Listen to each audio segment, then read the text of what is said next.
order by the International Court of Justice, the Russian Federation should immediately cease its use of force against Ukraine. Thank you.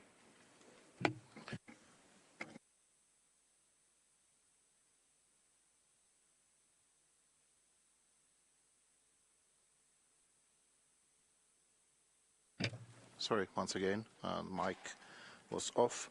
In accordance with established practice, we will begin by listening to the delegations of the countries concerned.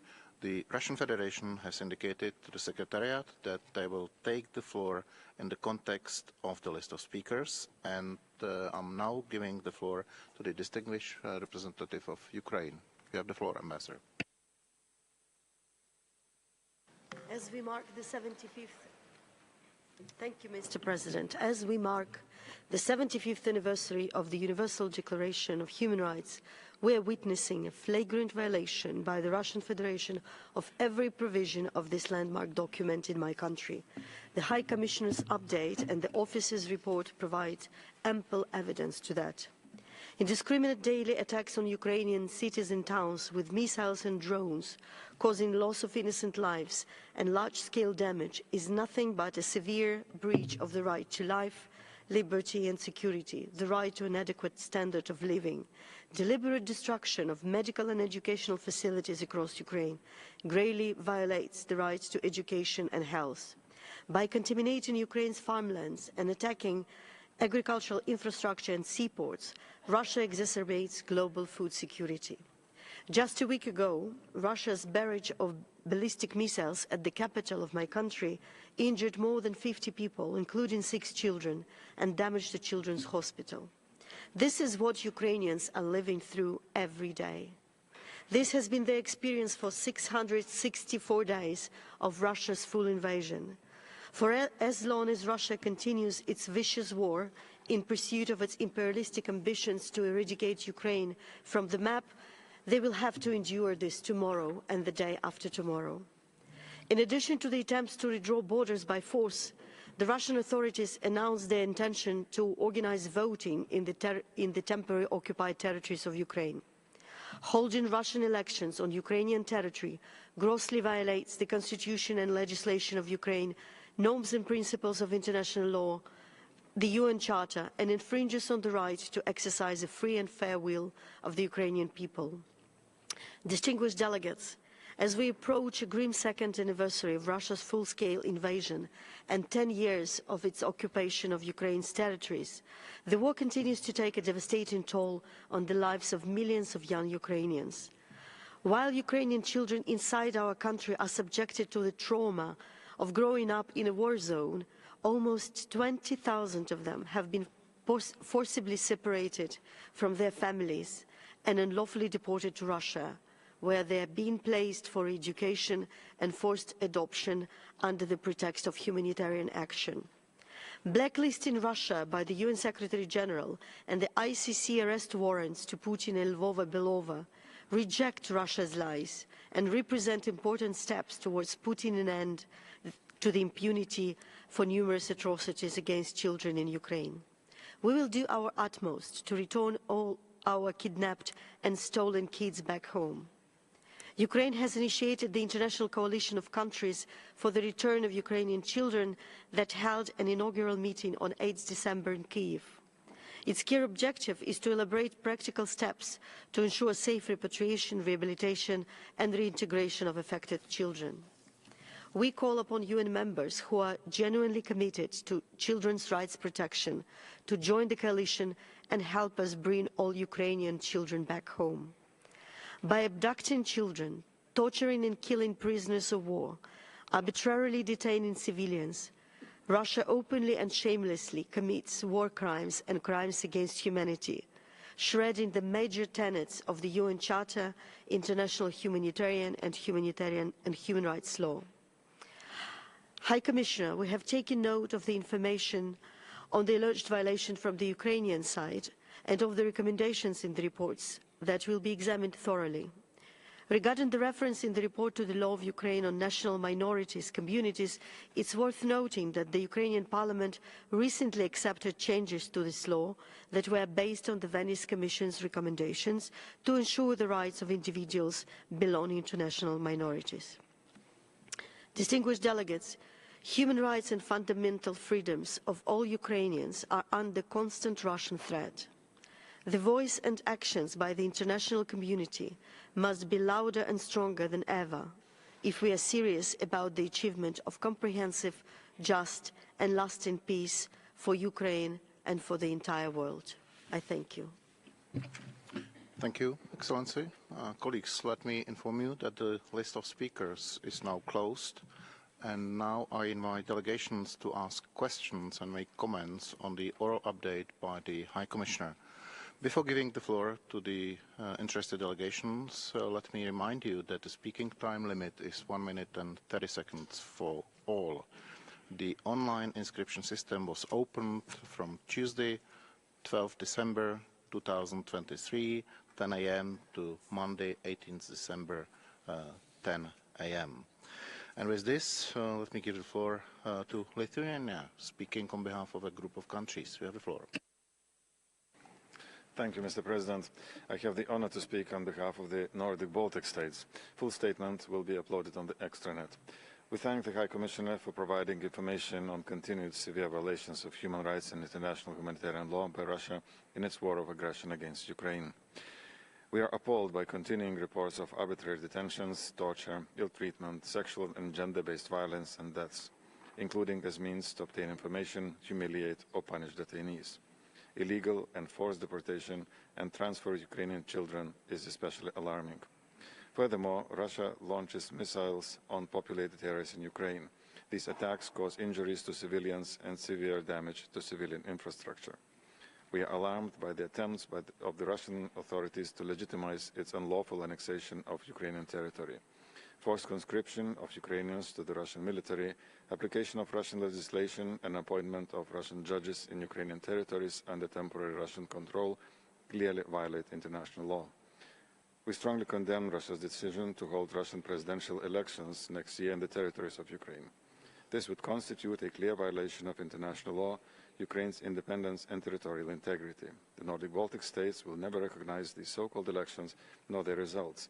Mr. High Commissioner, how would you recommend to effectively ensure that everyone, including Russia's top leadership, are held fully accountable for their crimes? I thank you. Thank you. European Union, please.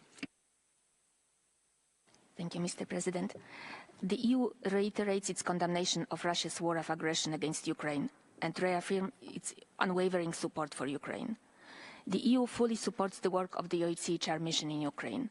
We urge the Russian Federation to ensure full access for international and regional human rights mechanisms to territories temporarily occupied.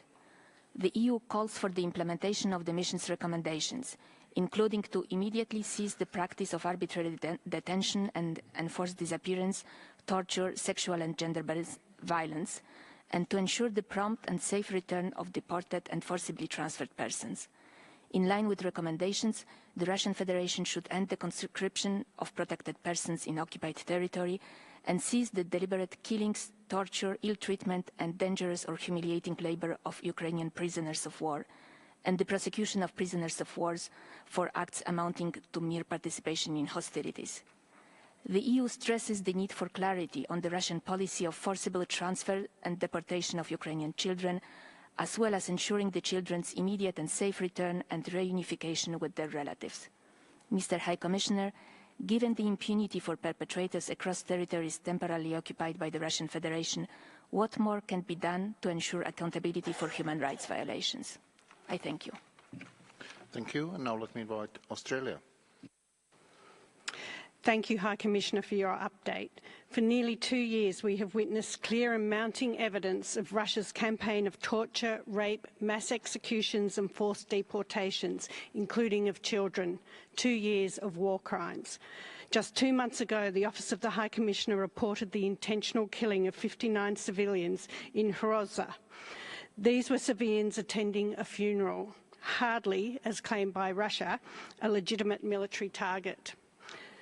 1 month ago, the Office of the High Commissioner reported a terrible milestone: at least 10,000 Ukrainian civilians killed since 24 February 2022, including more than 500 children.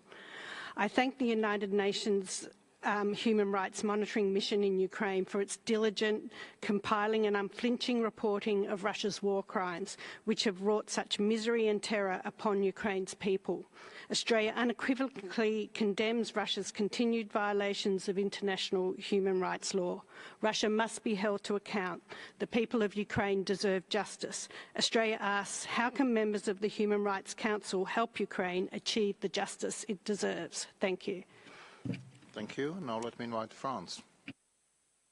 Merci, Monsieur. Thank you, President. High Commissioner, for 2 years now, Russia has been in Ukraine, which is resisting despite the terrible suffering inflicted by the Russian forces. France keeps a close eye on what the Ukrainian monitoring mission is doing, and we are ourselves monitoring the violations occurring in Ukraine and the destruction of civilian infrastructure, schools, grain silos, hospitals, and we are documenting the systematic and gross violations committed by the Russian side, including sexual crimes and arbitrary detention. We issued, through the OCC, 2 arrest warrants in connection with the unlawful deportation of Ukrainian children. We call on Russia to cease this shameful practice and to return the displaced or transferred children to their families. Russia has stepped up its strikes on Ukraine with winter coming. In doing so, Russia is trying to strike fear into the hearts of the Ukrainian people, yet the Ukrainian people is standing firm, determined to defend its freedom and its right to exist and its sovereignty. France will continue to help Ukraine exercise its legitimate defense in cooperation with our partners and for as long as is necessary. In the face of the scale of the crimes committed by Russia against Ukraine and the Ukrainian people, France will also continue to lend its support to the Ukrainian jurisdictions of the International Criminal Court, for there shall be no impunity. Please. Thank you, Mr. President. Austria aligns itself with the EU statement. We would like to thank the High Commissioner for the update and reiterate our support for OHCHR's work in Ukraine. Austria condemns in the strongest possible terms Russia's illegal, unjustified and unprovoked war of aggression against Ukraine.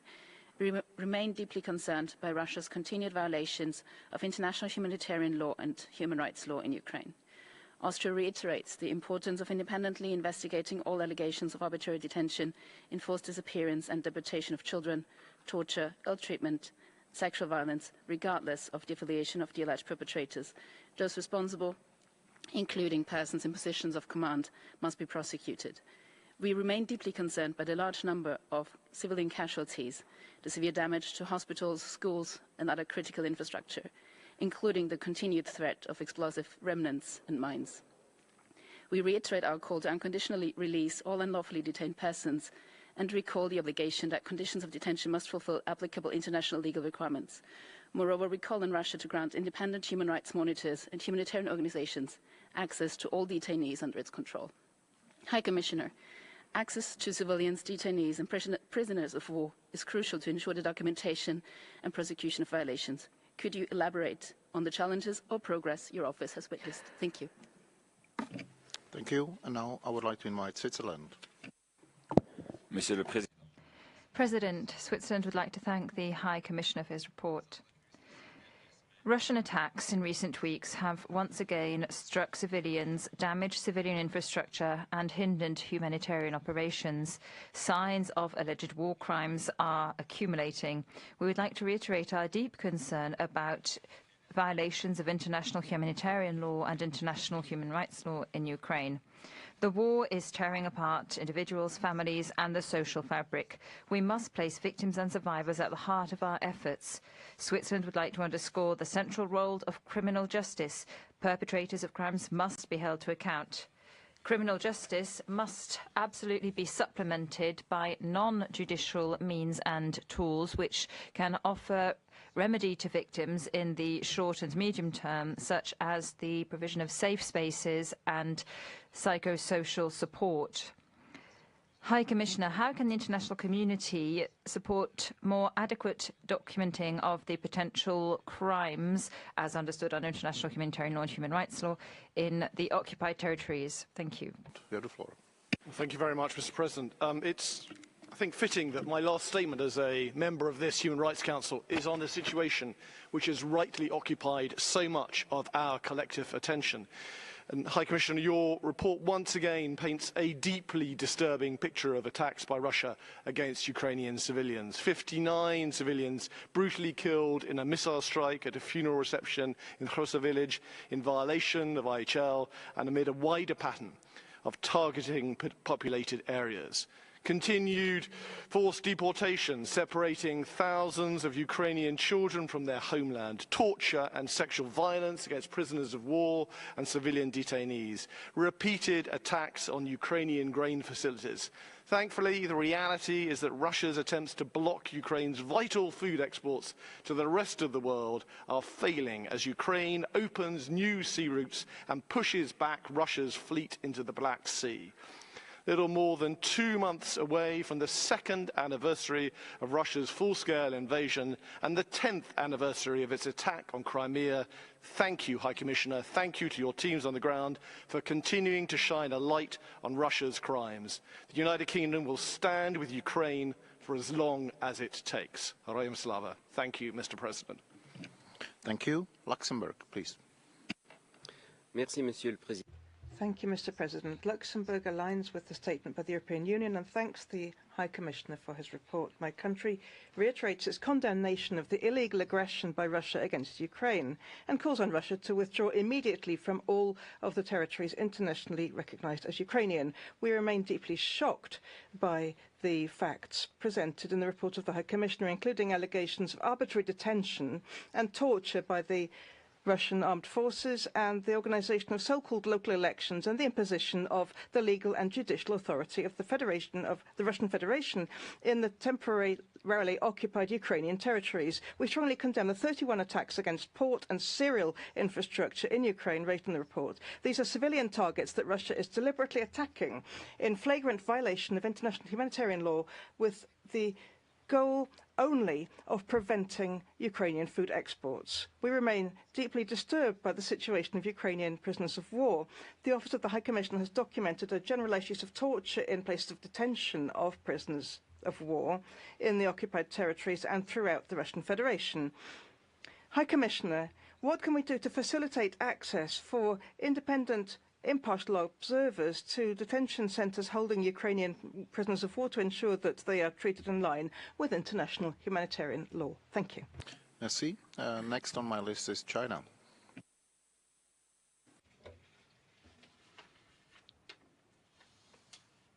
Thank you, Mr. President. China's position on the question of Ukraine has been consistent. We advocate that the sovereignty and territorial integrity of all states should be respected. The purposes and principles of UN Charter should be observed, and the legitimate security concerns of all states should be taken into account.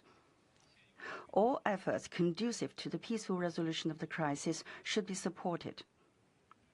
China is ready to work with the international community on this basis and to continue to play a constructive role in promoting a political solution to the crisis in Ukraine.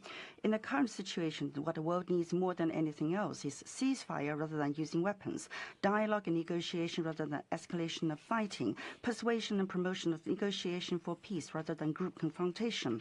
We hope for a positive response on the part of the UN Council to the rational cause of the international community and take actions with regard to certain issues and promote a political solution of the problem and avoid escalation of the contradiction so as which would negatively affect the political solution of the crisis. Thank you. Thank you. Democratic People's Republic of Korea. You have the floor.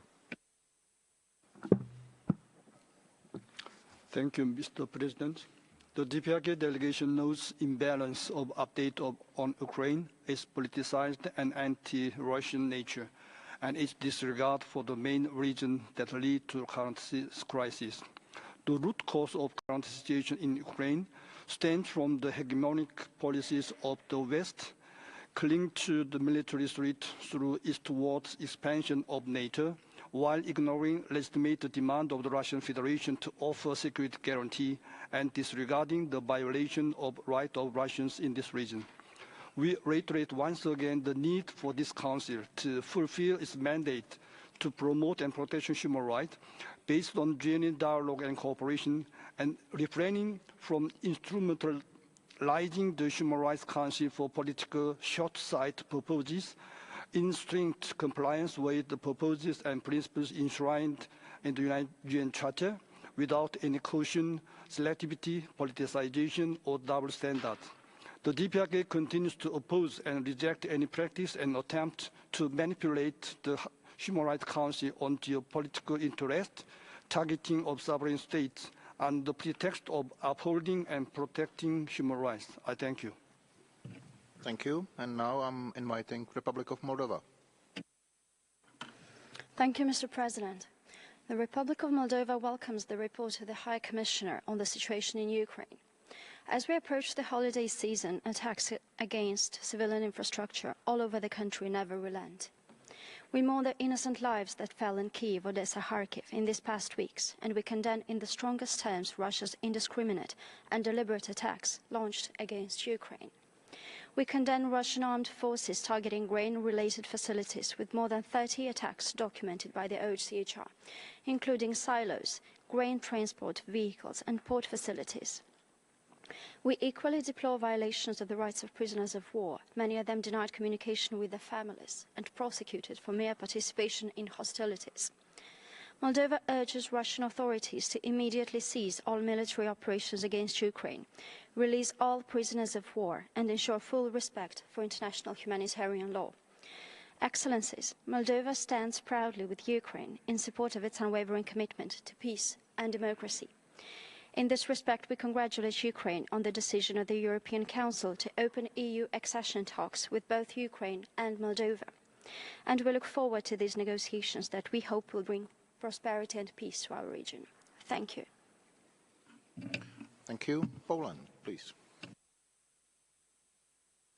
Thank you, Mr. President. Poland aligned itself with the EU statement. We would like to thank Mr. High Commissioner and his office mission in Ukraine and express full support for this work. We reiterate our condemnation of the unprovoked, unjustified and illegal Russian invasion of Ukraine. The Russian ongoing aggression against Ukraine, which is a clear violation of international law, must stop. Since February 2022, at least 10,000 civilians have been killed and more than 18,000 wounded. Russia has continued its relentless, deliberate attacks on civilians and civilian infrastructure, including homes, schools, and health facilities.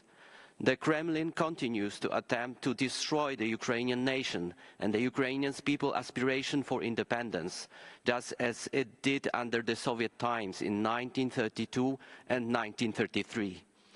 Our fundamental position in supporting Ukraine's territorial integrity and sovereignty remain unchanged. We will continue to stand by Ukraine and the Ukrainian people.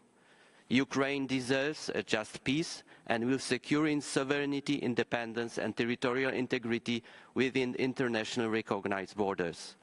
We are determined to hold the perpetrators accountable for all crimes committed by Russia as part of its war of aggression against Ukraine. I thank you. Thank you. Montenegro, please. Mr. President, Montenegro thanks High Commissioner and Office for the important update. For nearly 2 years, Russia's brutal war of aggression against Ukraine continues to wreak daily havoc on civilians. The death toll and the life-changing injuries are staggering, as well as the level of displacement and large-scale destruction of civilian infrastructure, with hundreds of thousands of homes, schools, hospitals, and other buildings and critical infrastructure facilities being destroyed or heavily damaged. The Human Rights Monitoring Mission documented further cases of arbitrary detention and torture, willful killing, and summary executions, deportation and forcible transfer, including children and persons with disabilities. They are just a generally encapsulated appalling example of daily terror Russia inflicts on Ukraine and its people in manifest violation of core norms and principles of international law, including the UN Charter. They amplify the previous findings of gross and far-reaching breaches of international humanitarian law and human rights law. The High Commissioner, in the face of the scale and complexity of these violations and challenges to the international rules-based order, which Russia has been committing in Ukraine at least since 2014, we reiterate the importance of ensuring justice and comprehensive accountability of Russia for waging a war of aggression against Ukraine and for other serious crimes under international law. We remain unequivocally in solidarity with Ukraine and will continue to support it until the country's independence, sovereignty and territorial integrity are fully restored. Thank you. Thank you. And the next speaker is Croatia. Mr. President, Croatia aligns with the EU statement. My country continues to condemn Russia's war aggression against Ukraine. We reiterate our unconditional support for the independence, sovereignty and territorial integrity of Ukraine within internationally recognized borders. The findings from your latest report continue to testify on recurring violations of international humanitarian and human rights law. The accountability for the crimes committed, resulting in devastating suffering, must be ensured that all efforts taken towards ending the practice of impunity. In that vein, we emphasize the importance of timely and effective investigation and prosecutions of all atrocities. Croatia supports the efforts of the Ukrainian government and international and regional accountability mechanisms aimed at documenting, investigating and prosecuting alleged crimes committed by the Russian Federation. We especially condemn illegal transfer and deportation of population outside of Ukraine borders, in particular children, which constitutes serious violations of the Fourth Geneva Convention. We encourage more information on circumstances related to the forced transfers and unlawful deportations of children. Mr. High Commissioner, what activities could this Council undertake in order to facilitate a safe return of displaced children and other Ukrainian citizens? I thank you. Thank you. Now let me invite Belarus. Mr. President, we have noted the report of the Office of the High Commissioner on the situation in Ukraine. We note the need for a more systematic approach by the Office to such issues as incitement by the Ukrainian authorities to Russophobic hatred, repression of the Russian language and violation of the rights of believers of the Ukrainian Orthodox Church and members of ethnic minorities. This not only sows discord between peoples but deepens hostility within the Ukrainian society itself. Only an impartial analysis without airbrushing or selectivity will make it possible to understand the range of reasons and factors that brought about this conflict and continue to fuel it, and develop recommendations that in the end can facilitate a sustainable long-term solution. Today it is the continuation of the armed conflict with active support from the Western states that is leading to violation of the fundamental right to life of civilians, Ukrainians and Russians. Real protection of human rights is impossible without restoral of peace. Thank you.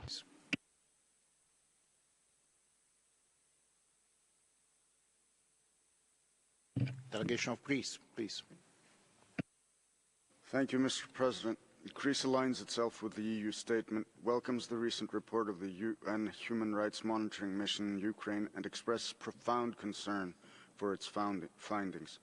Once more, we condemn Russia's unprovoked and unjustified war of aggression against Ukraine, which grossly violates international law and the UN Charter, and undermines international security and stability.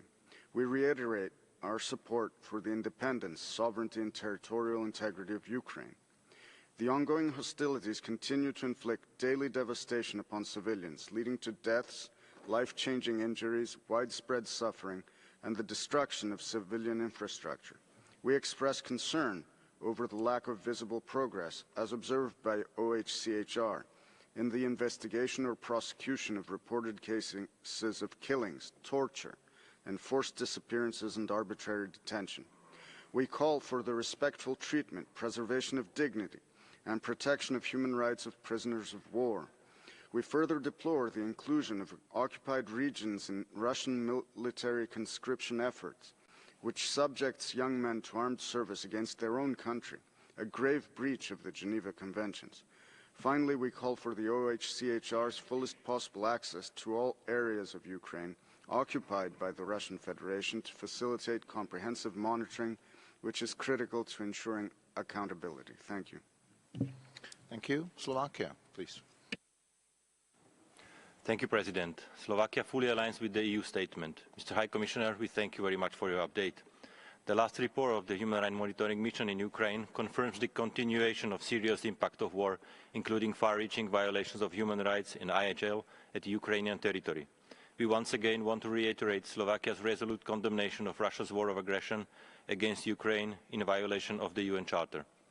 We know the efforts of Ukrainian authorities to address the impact of war on the enjoyment of human rights, using also the advice of international bodies.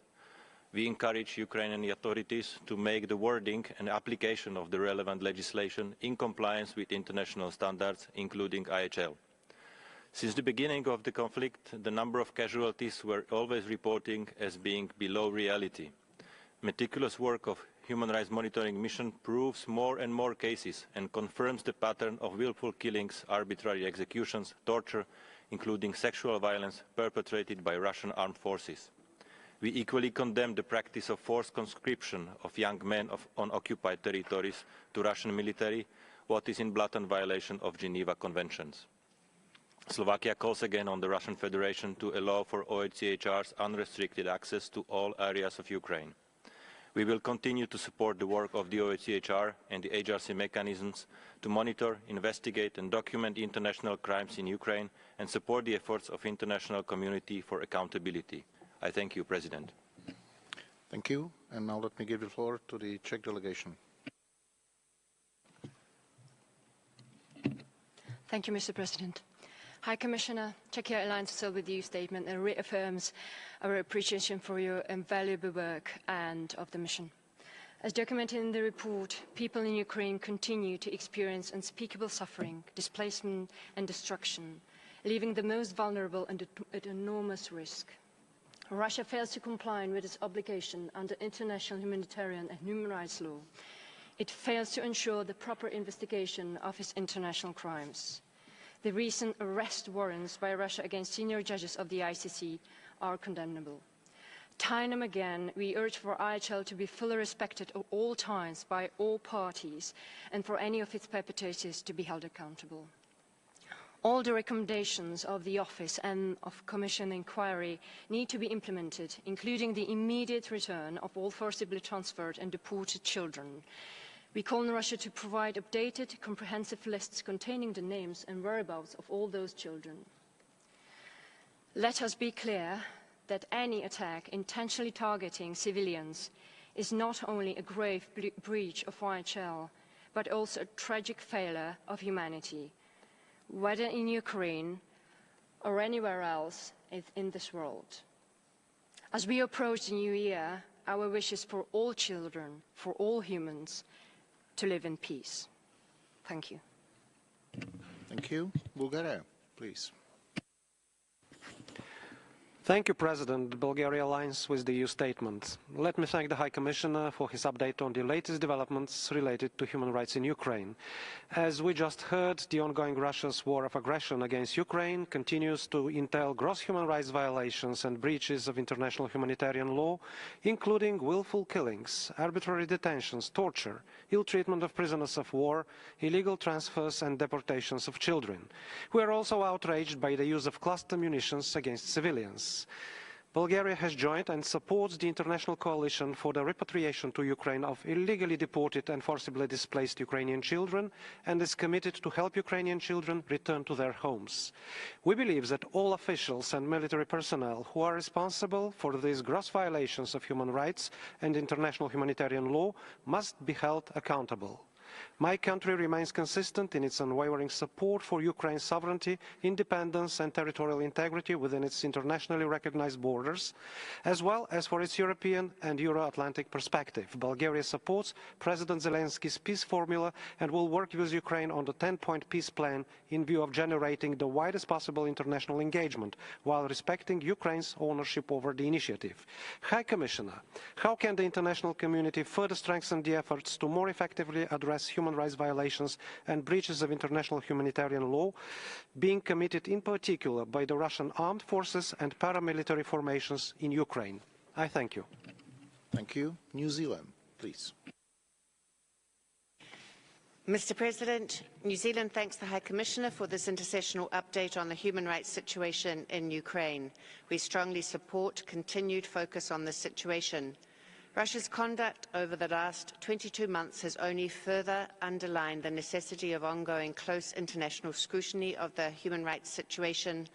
We are deeply concerned by the continued reports of human rights violations and war crimes in Ukraine, including willful killings, unlawful confinement, torture, rape and other sexual violence, and unlawful transfers and deportations of protected persons and children.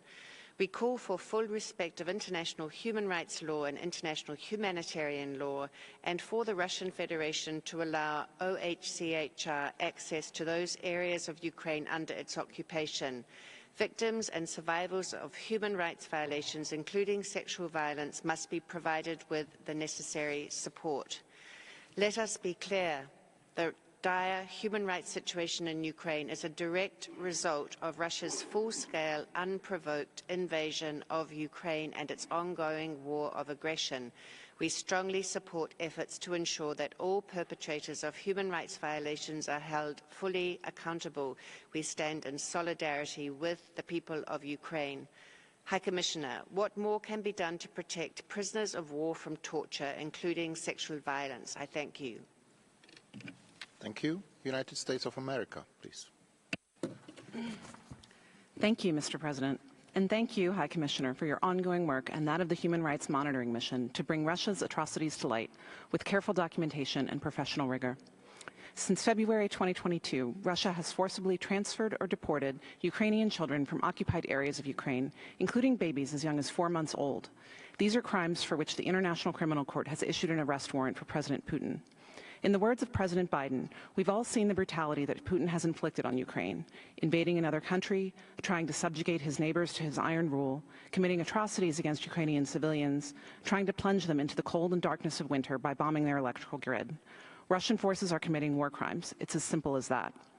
Russia is the sole obstacle to peace in Ukraine, but the Kremlin has yet to demonstrate any meaningful interest in ending its war of aggression. Mr. President, we will continue standing in solidarity with Ukraine and remain absolutely committed to holding members of Russia's forces and other Russian officials accountable for their atrocities. Mr. High Commissioner, what steps has Russia taken to comply with its obligations under international humanitarian law to share information about and provide access to detained civilians? I thank you. Thank you. Argentina, please. Thank you, President. Argentina thanks the High Commissioner for the oral update. We recognise the importance of periodic reports by the Office of the High Commissioner based on the conclusions of the monitoring mission for a proper assessment of the human rights situation in Ukraine and the needs for technical assistance in Ukraine in the field of human rights. We strongly condemn all violations of international human rights law and international humanitarian law resulting from the Russian aggression against Ukraine. These must be investigated to ensure accountability for perpetrators, including both at the criminal level and the right of victims to truth, reparation and non-recurrence. We call on the Russian Federation fully to comply with its obligations under international law and immediately to end its aggression against Ukraine. In conclusion, we reiterate our strong commitment to the sovereignty, political independence, unity and territorial integrity of Ukraine. Thank you. Thank you. Bolivarian Republic of Venezuela, please. Gracias. Thank you, President. Venezuela has not supported the resolutions voted upon in the Council, which established which led to the establishment of these oral updates. The politicization and instrumentalization of human rights for different interests to their own protection promotion is noted. The agenda was created for cooperation, technical assistance and capacity building on human rights, with the participation of the concerned country and with genuine cooperation.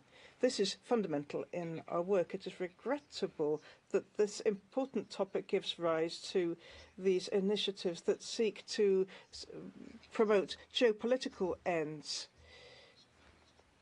as under the former Human Rights Commission. We note the selectivity and the double standards. These do not contribute to the promotion and protection of human rights globally or bring any benefit to people or vulnerable groups. We uphold human rights which are indivisible, interdependent and interrelated, constructively without cooperation. We condemn the use of fora such as this agenda item for objects and goals which are different to those for which they are created. We must be transparent, objective and impartial, with full respect for the purposes and principles contained in the Charter. This is Belgium. Belgium, you have the floor. Monsieur le Président, la Belgique. Thank you. Belgium thanks the High Commissioner for the update. In the report on the second year of the war against Ukraine, the monitoring mission has brought new evidence of violations of international humanitarian and human rights law, including torture, rape, other sexual violence, deportation of Ukrainian children to the Russian Federation and others. Residential buildings, a station, restaurants, shops, a medical building have been targeted. In most cases, there was no military presence there or nearby. Approximately a quarter of the civilian victims have taken place far from the front line as a result of Russian missiles. Impunity continues. Last year, our call for accountability was made. We will repeat it again today. We reiterate our strong condemnation of all violations in the context of this war of aggression by Russia against Ukraine. We call on Russia to stop completely, immediately, unconditionally this war. Thousands of Ukrainian children are missing, deported to Russia. What can the international community do to bring them back home? Thank you. Merci à vous. Nicaragua is the next. Thank you, President. The oral update that we have heard is politicized and biased. There needs to be impartiality, objectivity and non-selectivity with true cooperation and participation by the concerned country. The information provided does not reflect the human rights situation in Ukraine, particularly as regards freedom of expression, civil and political rights, religious rights, and rights of ethnic minorities. Our country condemns the racism in Ukraine, particularly Russophobia. Ukraine continues to kill civilians of vulnerable groups, striking the civilian infrastructure of Donbass. There needs to be proper international cooperation on an equal footing. We oppose manipulation of information, and this is all part of the geopolitical agenda of the Western countries against the friendly country of Russia. We reaffirm our unconditional support to the Russian Federation in building a new global order which is multipolar. Thank you. Thank you. And now let me invite Turkey.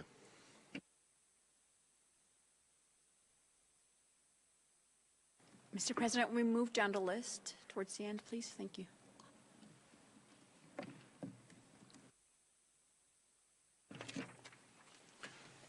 Russian Federation, please. President, we fundamentally disagree with the methodology and content of yet another report of this type. We recall that the Office of the High Commissioner must report overall on the multiple human rights violations in Ukraine and not obsess over one specific aspect. We categorically reject the inclusion in the document of references to Crimea and the new Russian territories, regions. If we really want to speak about Donbass, we need to talk about the daily firing on Donetsk, the killing of children and other civilians by Ukrainian military forces. However, the office prefers not to do that, hypocritically whitewashing the crimes of the Kievan authorities. It does not speak of the systematic destruction in the country of freedom of expression and peaceful assembly, the persecution of the opposition, journalists, civilian activists. Where is the objective evidence about forced mobilization, including cases when in broad daylight people are snatched on the street and taken to unknown destinations? Where is the principled assessment of Zelensky's plan to cancel presidential elections and usurp the power in the country for good?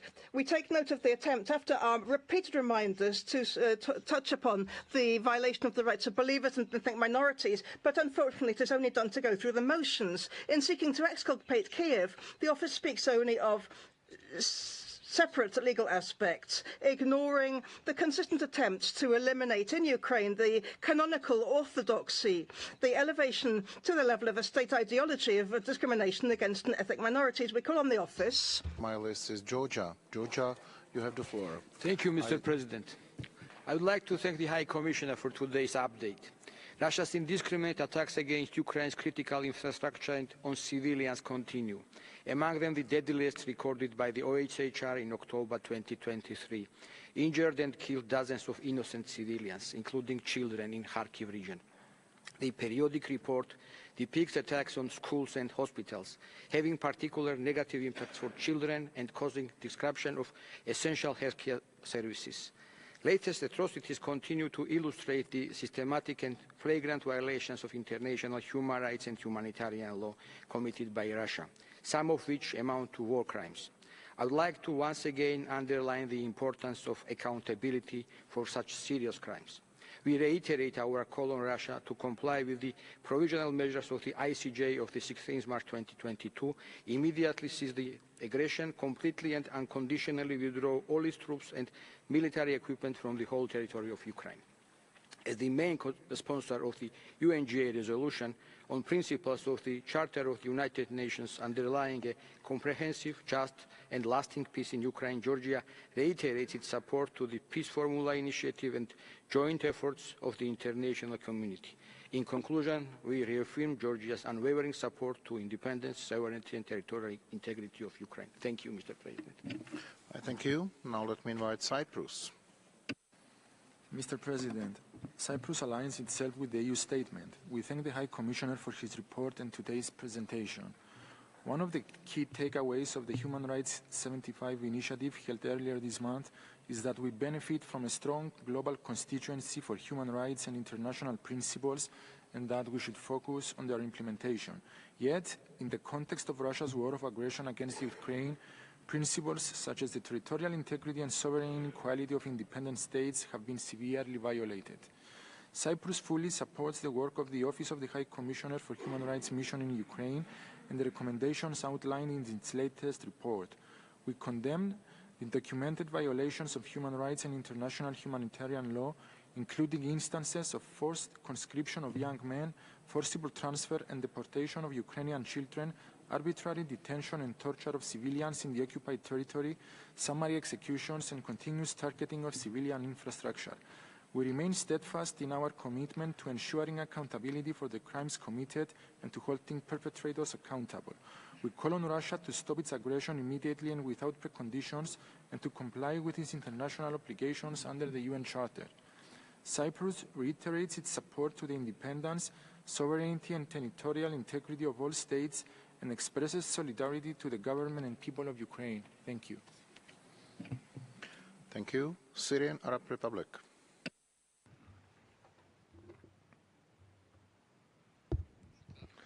Thank you, President.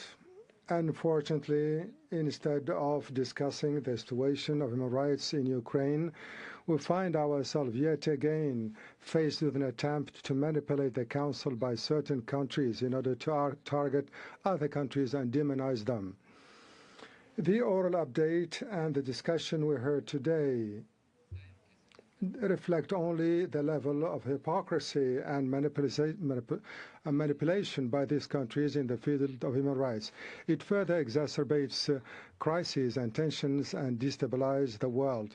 We condemn violations of human rights by Ukrainian authorities, which include torture, killing, forced disappearances, discrimination, and oppression of voice critical of its policies, particularly violations of Russian language-speaking people, and we call for the immediate end. We stress the need to put an end to this politicized approach imposed by Western countries on the Council, which prevents the Council from attaining its goal and discharging its mandate. We underscore also the need to deal with human rights issues in line with the principles of neutrality, objectivity, and non-selectivity. And thank you, Mr. President. Thank you. Albania, please. Mr. President, Albania thanks the High Commissioner for Human Rights for the updated and reiterates its full support to the work of the United Nations Human Rights Monitoring Mission in Ukraine. The Russian invasion of Ukraine continues to generate drastic and far-reaching violation of human rights with a long-lasting ramification which severely undermines the global peace and security. As the High Commissioner underlines in his remarks from 1st August until the end of November 2023, the Office of High Commissioner has documented more than 2,440 civilian casualties, particularly in some regions near to the front line, but also far from the front line. The report about the situation of human rights in Ukraine repleted with conflict-related sexual violence, damage of civilian medical and education facilities, movement and reallocation of civilians, mistreatment of prisoners of war, killing, torture, arbitrary detention, etc. The attack of Russian forces on the grain-related facilities in the territory under the control of Ukraine remains a source of concern for the food security in many countries in the world. We demand the Russian authority to stop using of the explosive weapon with wide affected populated areas, to investigate effectively all the allegations of human rights violation, to stop immediately targeting civilian infrastructure and the practice of arbitrary detention and torture of civilians, to ensure the proper return of all deported individuals, including children and disabled persons. Finally, Albania believes that the respect of sovereignty and territorial integrity of Ukraine within its internationally recognized borders remain the only way to reach a just and delegation of Israel. Israel, you have the floor. Thank you, Mr. President, and thank you, High Commissioner, for the oral update. Israel would like to reiterate its stance regarding Russia's attack on Ukraine, an action that undermines the foundations of the international order. Israel continues to be resolute in its support of Ukraine's sovereignty and territorial integrity. As a country who has just suffered from a brutal attack and acts of savagery in the past few months, Israel remains concerned over reports of attacks carried out against civilians in Ukraine, including reports of torture and sexual and gender-based violence. Mr. President, despite fighting a war at home, Israel will continue to provide assistance abroad, including to the Ukrainian people. We extend our heartfelt gratitude to the Ukrainian people for their steadfast support during our challenging times and commend the resolute statements of their leaders. As the festival of Hanukkah concluded over the weekend, let us draw inspiration from the enduring symbolism of light overcoming darkness. May both our nations soon emerge from the shadows with a beacon of hope and hope illuminating our path towards peace and prosperity. I thank you. Thank you. The Kingdom of the Netherlands, please. Thank you, Mr. President. Mr. High Commissioner, the Kingdom of the Netherlands aligns itself with the EU statement. We remain deeply concerned by the continuous and large-scale human rights violations perpetrated by Russia in Ukraine. We express our appreciation to OHCHR for its essential work performed in Ukraine and for bringing these issues to light. Once again, the Human Rights Monitoring Mission in Ukraine's report details the daily destruction inflicted by the Russian Federation in Ukraine. Once again, the report highlights the civilian lives lost and the widespread suffering they are made to endure. Once again, the blatant disregard for international humanitarian law by the Russian Federation is laid bare for the whole world to see. We condemn Russia in the strongest possible terms for these acts and their war of aggression against Ukraine. We reaffirm our full solidarity with Ukraine and its courageous people in the defense of their country, and we express our unwavering commitment to the independence, sovereignty, and respect for the territorial integrity of Ukraine within its internationally recognized borders. Thank you. Thank you. Germany, please. Thank you, Mr. President. Germany aligns itself with the EU statement, and we would like to thank the High Commissioner for his update and the monitoring mission for its tireless work under the most challenging circumstances. Let me assure you that politically and financially, Germany remains a steadfast supporter of the mission. Ukraine is entering the second winter since Russia launched its war of aggression. The effects, political, economic and social, are felt around the world, but mostly by the Ukrainians. Russia has been violating the UN Charter and has undermined the most fundamental principles of international law and international relations ever since. It has been violating the human rights of Ukrainians brutally and systematically, in particular those of the most vulnerable ones. President Putin has made clear that he has no intention of stopping his war of aggression. And when Russia presented its new candidature to the Human Rights Council, the UN General Assembly sent a strong signal. There is no place for Russia on this council.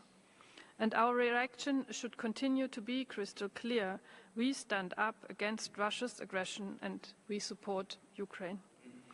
We stand in solidarity with Ukraine, a member of the European family, as long as it takes. The European Council has been very clear in this regard, deciding to open accession negotiations with Ukraine. And the only way to stop the systematic human rights violations in Ukraine committed by Russia is for Russia to end its war of aggression now. Thank you. Thank you. Liechtenstein, please. Thank you, Mr. President. Liechtenstein thanks the High Commissioner for his oral update on the situation in Ukraine. The report paints a grim picture of the ongoing severe and far-reaching violations of human rights and international humanitarian law as a result of Russia's aggression against Ukraine. Almost 2 years into the war, civilians and civilian infrastructure remain one of the main targets of missiles launched by the Russian armed forces, as demonstrated by the high numbers of civilian casualties, as well as the damaging or destruction of 83 educational and 20 healthcare establishments during the reporting period. Mr. President, it is clear that the aggression against Ukraine cannot be unpunished. Liechtenstein, together with like-minded partner countries, will continue to work on avenues to ensure justice and accountability, including by supporting the creation of a special tribunal on the crime of aggression. Accountability for the crime of aggression, which is a leadership crime, is a crucial element of ensuring respect for the international legal order. I thank you, Mr. President. I thank you. Romania, please. Thank you, Mr. President, and thank you, High Commissioner, for your update. Romania aligns itself with the statement delivered by the EU and deplores the consequences of the Russian aggression against Ukraine, crushing the civilian population's rights to education, health, housing, food, an increasing number of deaths, as the monitoring mission in Ukraine reports. Romania specifically condemns the crimes committed by Russia within occupied Ukrainian territories, among which the application of Russian judicial and administrative systems, so-called elections, imposing Russian legislation and judiciary, forced conscription. Russia must cooperate in monitoring human rights violations and must submit to the public international debate the results of the investigations launched regarding the violations of international law committed by its own forces. There can be no legitimate accountability in the absence of public and transparent investigative procedural rules. An open and honest dialogue with the office and allowing access of international monitoring mechanisms to war zones and occupied territories is crucial. Romania is highly concerned about the effects of the war on the rights of persons in vulnerable situations.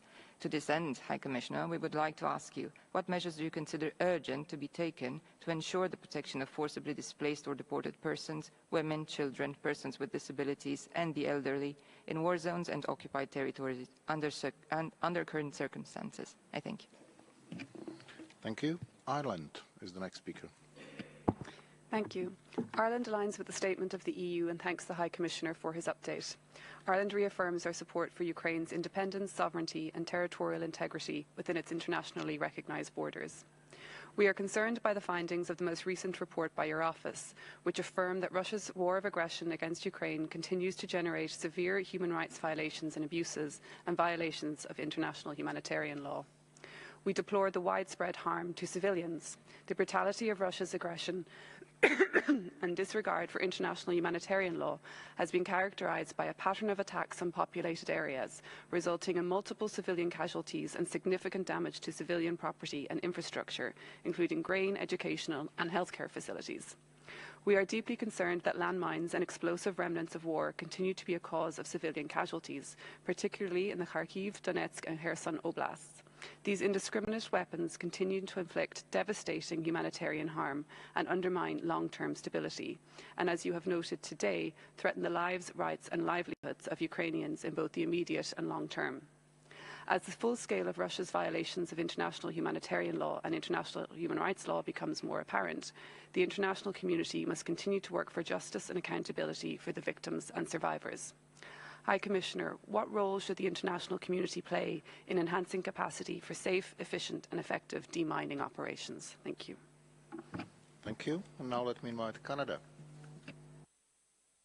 Mr. President, and thank you, High Commissioner, for your update and ongoing monitoring of Russia's unlawful aggression against Ukraine, which continues to inflict suffering on the Ukrainian people.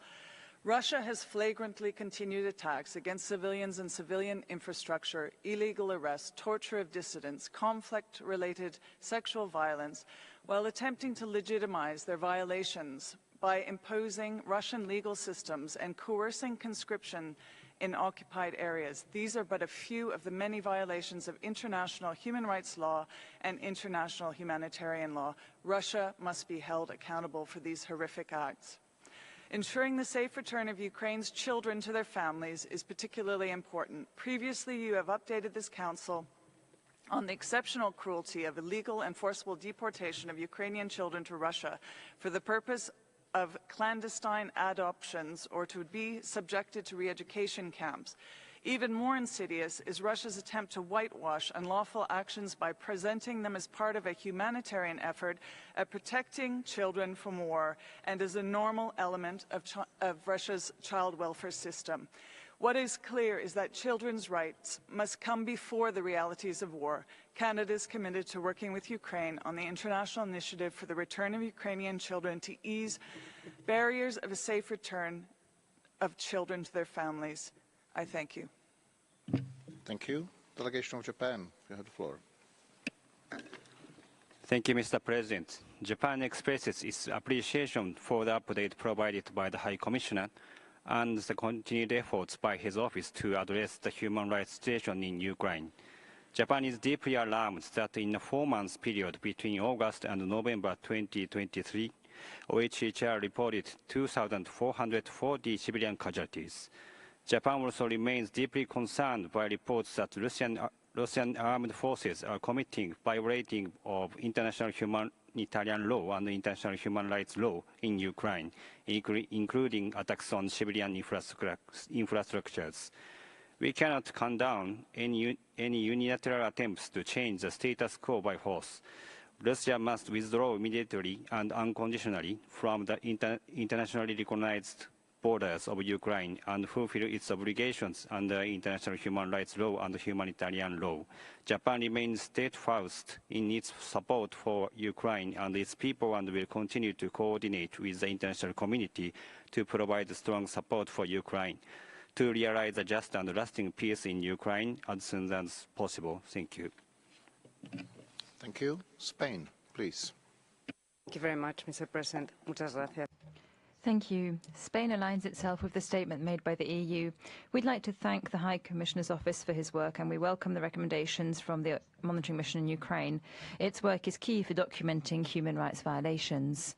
We firmly condemn Russia's armed aggression in Ukraine, which continues to cause terrible suffering for the civilian population. It costs lives, wounds people, triggers sexual and gender-based violence, arbitrary detention, torture and forced displacement, including of children.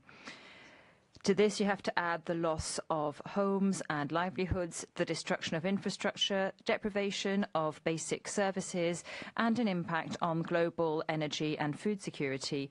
Flagrant violations of international human rights law and international humanitarian law should be duly investigated, and there must be accountability in order to preserve truth, justice, and provide reparation to victims. We reaffirm our support to the Ukrainian people in their defense for peace, freedom, sovereignty, and territorial integrity. Thank you. Thank you. And the last country on my list is Turkey. Thank you, Mr. President. We thank the High Commissioner for the update. We took note of the findings of the report. We have also noted the statements by the previous speakers before us. As we have said on previous occasions, international humanitarian law and human rights law must be respected. Allegations of all violations of international law should be investigated, and perpetrators must be held to account. Now, we also have a new factor. We cannot safeguard civilians and international law with regard to Ukraine more than we do so in Gaza. I thank you. Thank you. We will now continue with the list of speakers for national human rights institutions and non-governmental organizations. And we will start with two video statements, first by International Bar Association. The International Bar Association's Human Rights Institute and the Ukrainian Bar Association condemn escalating violations of human rights and international humanitarian law amounting to war crimes and crimes against humanity in the course of the Russian aggression against Ukraine, also confirmed by the latest oral updates of the Commission of Inquiry on Ukraine. We condemn the widespread and systematic murder, torture, incommunicado detention, enforced disappearances and sexual violence in territories occupied by Russian armed forces, as also indicated in the Commission of Inquiry's findings, and we are alarmed by the signs of genocide and ecocide in Ukraine. We remain seriously concerned about the status and treatment of all Ukrainian children forcibly transferred and deported to the temporarily occupied territories and Russia. We call on the Russian Federation to immediately cease those practices and collaborate with Ukraine and international actors to ensure the children's safe return to Ukraine. We also call on United Nations institutions and member states through international cooperation to enhance accountability by means of universal jurisdiction, as well as provide robust support to the Ukraine's justice system and assist in effective investigation and prosecution of international crimes in accordance with fair trial guarantees. Thank you. And the second video will be delivered by the International Federation for Human Rights Leaks. The International Federation for Human Rights wishes to thank the High Commissioner for his update and for his important work on the human rights situation in Ukraine. Regular updates remain vital as Ukrainians brace amid Russia's escalating attacks against Ukraine's energy infrastructure for the second winter since Russia's full-scale invasion. The situation remains particularly dire in the Russian-occupied territories, where Russian authorities continue to commit mass violations of international humanitarian and human rights law. This includes the unlawful detention and torture of civilians, the prosecution of Ukrainian POWs for terrorism-related charges, the persecution of all those showing their allegiance to the Ukrainian state, and subjecting those who wish to leave the occupied territories to invasive filtration practices. An indoctrination campaign has also been put in place, including in schools, where Ukrainian teachers must abide by a new curriculum and use Russian textbooks, which claim that Ukraine is an ultranationalist state and that any dissent in Ukraine is severely persecuted. The opposition is banned. This type of an accusation in the mirror forms part of Russia's propaganda of hate, actively disseminated by state media. FIDH considers that hate speech in itself may amount to the crime against humanity of persecution, a crime falling under the jurisdiction of the ICC. Against this backdrop, FIDH calls on all UN member states to further strengthen their cooperation with the existing investigation and accountability mechanisms for Ukraine, and to ensure effective criminal accountability for all perpetrators of international crimes. I thank you. Thank you. Now, in-person intervention by Human Rights House Foundation, please. The Monitoring Mission's quarterly report provides excruciating detail of the ongoing campaign of arbitrary detention and torture committed by Russian authorities in the context of their war against Ukraine. We continue to bring to the Council's attention the cases of all unjustly detained or imprisoned in Crimea. As of last month, Zmina Human Rights Center reported 186 political prisoners from occupied Crimea. The treatment of human rights defenders in detention, including the denial of access to adequate medical care in detention facilities, remains deeply concerning. We remind the Council of the case of journalist Irina Danilovich, arbitrarily detained since April 2022 and in need of urgent medical care. She complained of significant pain in her left ear and was told by a penal colony doctor that, quote, "the pain will go away when you're deaf." She has since lost hearing in her left ear and possibly suffered a microstroke while in detention. Her medication has been confiscated and she is denied access to medical care.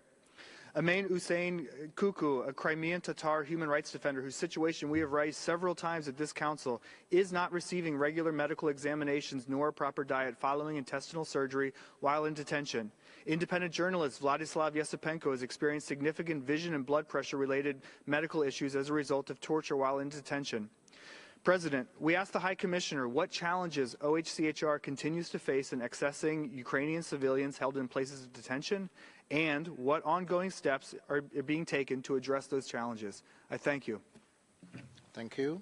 And because of the technical difficulties, we will see again the video statement delivered by International Bar Association. The International Bar Association's Human Rights Institute and the Ukrainian Bar Association condemn escalating violations of human rights and international humanitarian law amounting to war crimes and crimes against humanity in the course of the Russian aggression against Ukraine, also confirmed by the latest oral updates of the Commission of Inquiry on Ukraine. We condemn the widespread and systematic murder, torture, incommunicado detention, enforced disappearances, and sexual violence in territories occupied by Russian armed forces, as also indicated in the Commission of Inquiry's findings, and we are alarmed by the signs of genocide and ecocide in Ukraine. We remain seriously concerned about the status and treatment of all Ukrainian children forcibly transferred and deported to the temporarily occupied territories and Russia. We call on the Russian Federation to immediately cease those practices and collaborate with Ukraine and international actors to ensure the children's safe return to Ukraine. We also call on United Nations institutions and member states through international cooperation to enhance accountability by means of universal jurisdiction, as well as provide robust support to the Ukraine's justice system and assist in effective investigation and prosecution of international crimes in accordance with fair trial guarantees. Thank you. And now I would like to invite the High Commissioner to respond to the questions made and to make his concluding remarks. You have the floor.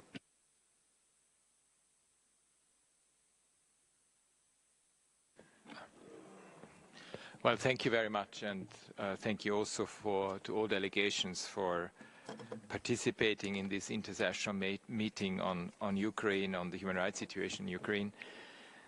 And it is absolutely clear that Russia's full-scale invasion of Ukraine continues to inflict untold suffering on the people of Ukraine with profound global implications. And it's also very clear that the right to peace must be realized and that the war must end in line with the UN Charter and international law. There were a number of questions around certain themes, so I will go through these themes and answer them. There was a lot of questions actually on accountability and serving justice, and we know that in many conflict situations around the world, accountability is always the missing link. So it is clear that accountability has to be a priority, and the accountability and justice, particular for victims of human rights violations. So it's also, I mean, the overarching message is that all efforts to promote accountability for all violations, wherever and whenever committed through fair and independent investigations and prosecutions consistent with international law, are important and welcome. The investigations of the International Criminal Court and the UN Commission of Inquiry are key elements in this process and obviously deserve full international support, as do national efforts by Ukraine. And I had a chance when I visited last year to talk to the Prosecutor General, to the Ombudsperson and the different institutions in Ukraine. They have received a number of allegations that go into the tens of thousands, and they really require substantial support, and particularly support on the forensic side, support also to continued technical assistance in these areas to strengthen the prosecution efforts, the documentation efforts, but also strengthening the country's judicial system. I think it's also important, we talk always about victim-centered approach, and I know that the government is working on to establish accessible programs of reparation and assistance for victims, and it's important to do it without awaiting the outcome of the judicial process.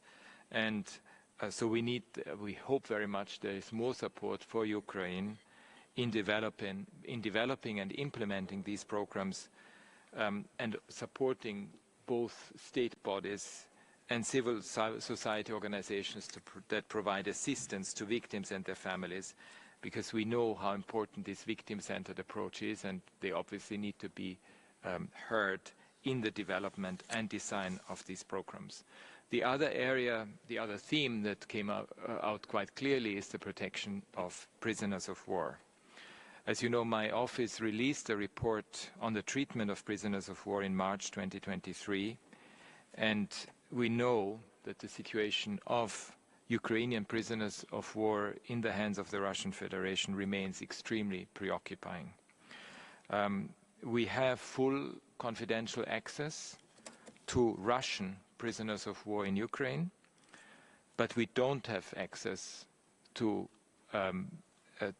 Ukrainian prisoners of war that are held by the Russian Federation, including in the occupied territory of Ukraine.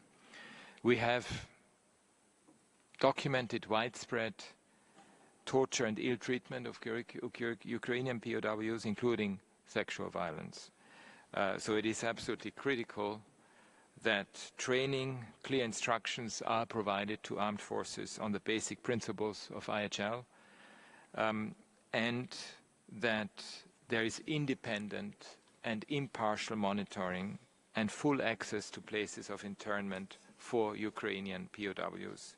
And I really urge the Russian Federation to respect the rights of Ukrainian POWs so that they are also able to communicate with their families and show empathy for the suffering of their relatives who have often not received letters or messages from their loved ones for more than a year. In August 2023, Ukraine initiated the formation of a mixed medical commission that would facilitate the return of seriously wounded Russian POWs. Unfortunately, the Russian Federation has not yet approved the composition of the mixed medical commission that would work in Ukraine, nor has it initiated the creation of a similar commission to work in the Russian Federation. I believe that mixed medical commissions, as provided for in the Geneva Conventions, would ease the suffering of prisoners of war and ensure better treatment and recovery. So we really call on the international community, on the Russian Federation, to facilitate the establishment of mixed medical commissions and provide the parties to the conflict with the support that may be needed for such commissions to become effective. I also encourage the international community to support assistance programs for victims and survivors of sexual violence, including male survivors of sexual violence. There was a question around the documentation of violations in occupied territory. As you know, my office has increased its monitoring of the human rights situation in occupied territory, where Russian authorities continue to unlawfully consolidate administrative systems. They held unlawful elections in September 2023, established courts, and began conscripting local men into Russian armed forces. We monitor this situation remotely, but also through regular fact-finding missions to areas under government control. And these findings are based on direct interviews with victims and witnesses and persons who have recently traveled from occupied territory to government-controlled parts of Ukraine are obviously a very important source of information about life under the Russian occupation. But it's clear that pressing for unimpeded access to all areas of Ukraine is key to facilitate the comprehensive documentation of violations in occupied territory, which also means continued support to my office's presence in the country and to the monitoring mission in particular. On civilian detainees, because there was a couple of questions on that, I am deeply concerned by the large number of civilian detainees detained by the Russian Federation. And I recall that my office has documented the widespread use of torture of Ukrainian civilian detainees and POWs by the Russian authorities. So it's key that there is pressing by the international community, but also to the Russian Federation, to provide my office, but also other independent monitors access to Ukrainian detainees. And I also would like to highlight in particular the role of the International Committee of the Red Cross. I think it's important to make sure that there is also support for national institutions, civil society organizations that provide psychosocial support and other forms of assistance to release detainees and the families who remain detained or missing. On the issue of forced transfer and deportations, in particular of children, the lack of access to the occupied territory of Ukraine and the Russian Federation makes it very difficult to verify all allegations and assess the scale of transfers and of forced transfers and deportation. What we have been able to document so far are 8 situations in which about 200 children from Donetsk, Kherson, Kharkiv and Kiev regions were transferred to the regions in occupied territory or to the Russian Federation.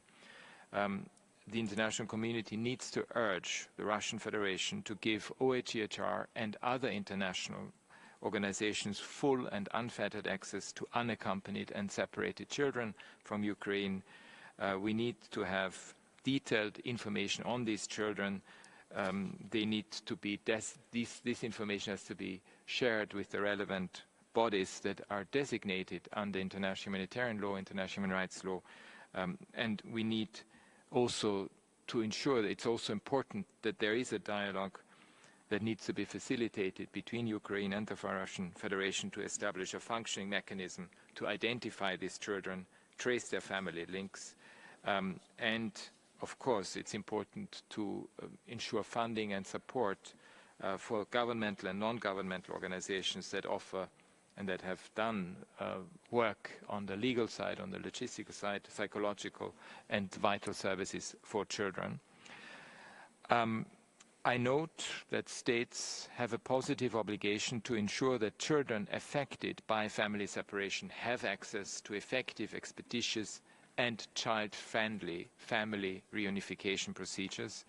These children have a right to be heard, and we need to ensure that their best interests are taken into account in all considerations that affect them. I urge the Russian Federation to adhere to the prohibition on changing the personal status of these children, including their nationality, and to ensure that no adoptions of children separated from their parents take place during and immediately after the international armed conflict. When it comes to people in situations of vulnerability in the occupied territory, just to say that in occupied territory, the mass conferral of Russian citizenship conducted in a coercive environment results in people without Russian passports risking losing access to public services or experiencing restrictions on their freedom of movement.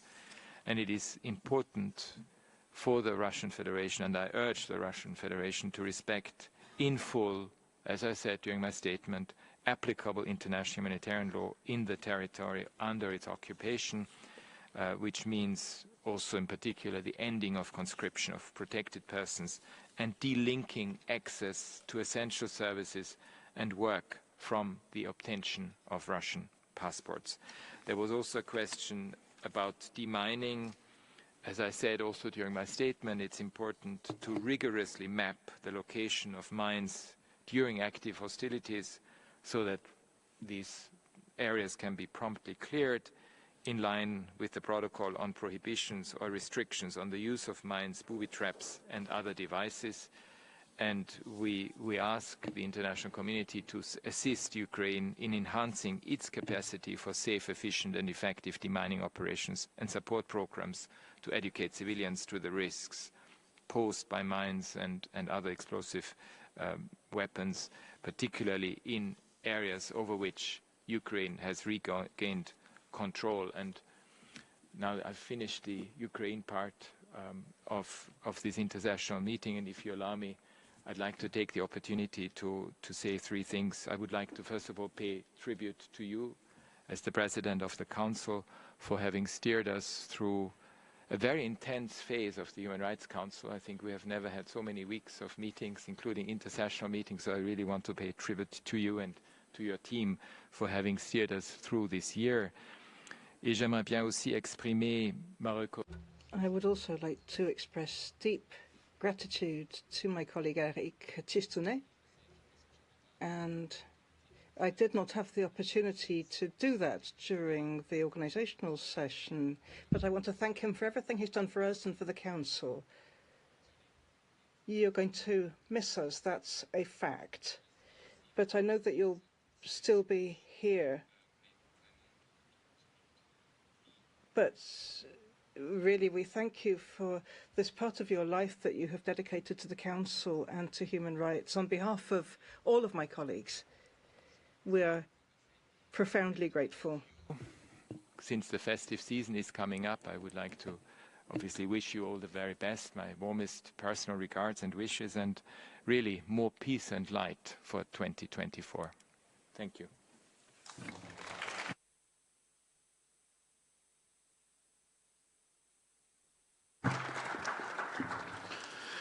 Thank you, Mr. High Commissioner, for your comprehensive presentation today. But let me thank you also personally for our excellent cooperation throughout the year and for the support I was getting from the OHCHR and all your people. Colleagues, this is probably the last formal meeting of the Council, so let me seize the opportunity and let me wish you all happy holidays and all the best in 2024. And with this, I'm closing the interactive dialogue on the oral update by the High Commissioner on the situation of human rights in Ukraine. And I wish you a good day and a good rest of the year and then the year after. Thank you.